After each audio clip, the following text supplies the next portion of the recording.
Chapter 9 wishful thinking. एक समस्या थी।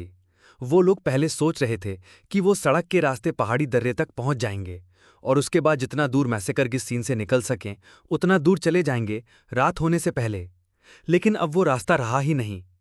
शायद कुछ महीनों पहले, या हो सकता है बस कल ही, एक भयानक रॉक फॉल हुआ था जिसने पतली सी पहाड़ी सड़क के काफी हिस्सों को खत्म कर दिया था और बाकी को भी चलने लायक नहीं छोड़ा था। सनी एक गहरे घाटी के किनारे खड़ा था, बिना किसी खास भाव के नीचे झांकता हुआ। अब क्या करें? स्कॉलर की आवाज उसके गले के आसपास लिपटे हुए फरीक लोग के कारण धुंधली सी सुनाई दे रही थी। उसका साथी शिफ्टी गुस्से में इधर उधर देखता रहा। उसकी नजर सनी पर टिक गई, जैसे उसकी निराशा का शिकार मिल गया हो। मैं बताता हूं हमें क्या करना चाहिए। कुछ डेड वेट से छुटकारा पाना चाहिए। उसने सनी के अच्छे जूतों को देखा और फिर हीरो की तरफ मुड़कर बोला, सुनना राजकुमार साहिब, ये लड़का कमजोर है, हमें धीमा कर रहा है और ऊपर से अजीब भी है। क्या तुम्हें ये थोड़ा क्रीपी नहीं लगता? यंग सोल्जर ने एक तिरछी नजर से शिफ्टी को देखा, लेकिन शिफ्टी अभी रुका नहीं था। देखो देखो कैसे घूर रहा है मुझे। कसम से जब से ये कैरावन में आया है कुछ भी ठीक नहीं हो रहा। शायद बुड्ढे ने सही कहा था, ये लड़का शैडो गॉड का श्रापित है। सनी ने मुश्किल से आंखें घुमाईं। हाँ, ये बात तो सच थी कि वो बदकिस्मत था, लेकिन पूरी सच्चाई शिफ्टी के कहने से बिल्कुल उलट थी। कैरावन पे मुसीबत उसकी वजह से नहीं आई थी, कैरावन तो पहले से ही बर्बादी के रास्ते पर थी। स्कॉलर ने हल्की सी खांसी की। लेकिन मैंने तो ऐसा कभी नहीं कहा। तो भी हो, हमें इसे हटा देना चाहिए, शायद कुछ बचा लें। स्कॉलर ने सनी की तरफ एक अजीब नजर डाली। शायद सनी को ज्यादा सोचने की बीमारी हो गई थी, लेकिन उस नजर में कुछ ठंडा और हिसाब किताब जैसा था। फिर स्कॉलर ने अपना सिर हिला दिया। इतनी जल्दी फैसला मत करो, हो सकता है लड़का बाद में काम आए। पर आखिरकार हीरो ने बोला और सबकी बहस का अंत कर दिया। हम किसी को पीछे नहीं छोड़ेंगे। तुम बस अपनी चिंता करो, उसका कितना टेक पाएगा वो उसकी समस्या है। शिफ्टी ने अपने दांत कस लिए, फिर हाथ हिलाकर रह गया। ठीक है, तो अब करना क्या है? चारों ने उस टूटी सड़क की तरफ देखा, फिर पहाड़ी के ढलान पर और फिर ऊपर जहां चट्टान गिरने से एक तीखी दीवार सी बन गई थी। कुछ देर की खामोशी के बाद स्कॉलर बोला, असल में पहले के जमाने में एक रास्ता था जो माउंटेन के पीक तक जाता था। पिलग्रिम्स उसे चढ़ा करते थे।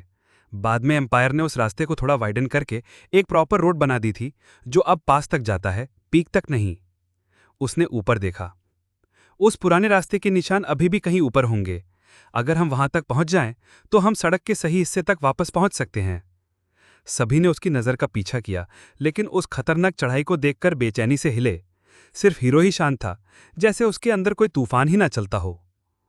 रॉकफॉल के बाद स्लोप अब बिल्कुल सीधी दीवार तो नहीं रही, लेकिन फिर भी चढ़ाई काफी तेज थी।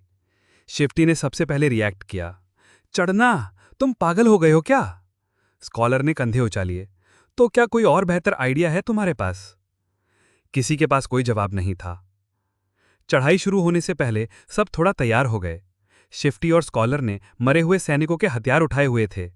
सनी ने भी एक शॉर्ट स्वॉर्ड उठाई थी, लेकिन कुछ सोच विचार करके उसे छोड़ दिया। उसे पता था ये चढ़ाई आसान नहीं होने वाली।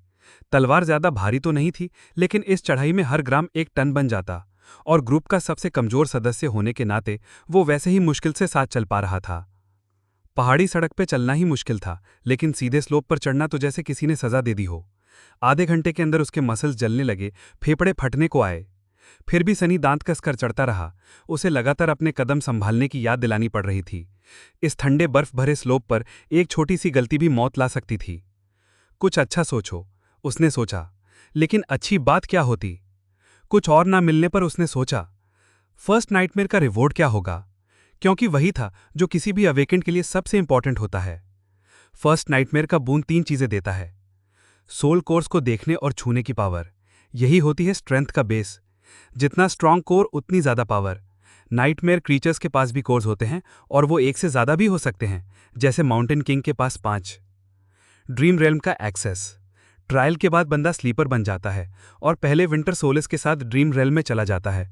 वहां से निकलना मुश्किल होता है, और वही रियल बैटलफील्ड है। पहला एस्पेक्ट एबिलिटी, यही होता है असली मैजिक। हर किसी का अलग। कॉम्बैट, सॉर्सरी, यूटिलिटी, कुछ भी हो सकता है, लेकिन हर एबिलिटी के साथ आता है एक फ्लॉ, कोई छोटी दिक्कत या कभी कभी मौत जैसा रिस्क। सनी ने सोचा, एक टेम्पल स्लेव को क्या एबिलिटी मिलेगी? ज्यादा उम्मीद तो नहीं थी। फ्लॉस तो जैसे हर दुकान में मिलते हैं, बस कोई अच्छी एबिलिटी दे दो। अगर कोई एस्पिरेंट एक्सेप्शनली परफॉर्म करता तो उसका एस्पेक्ट इवॉल्व भी हो सकता था, डॉर्मेंट से लेकर डिवाइन तक। दो डिवाइन किसी ने देखा नहीं था। जितनी तकलीफ किया है स्पेल ने, तो कम से कम मुझे अवेकेंड एस्पेक्ट तो मिलना ही चाहिए, या फिर असेंडेड ही दे दो। और हाँ, एक और चीज थी, ट्रू नेम, एक ऑनरेनी टाइटल बिना किसी एक्स्ट्रा पावर के, लेकिन जिन्हें मिलता था वो लेजेंड बन जाते थे। फर्स्ट नाइटमेयर में मिलने के चांसेस बहुत कम थे, इतने कम कि सनी ने सोचा भी नहीं।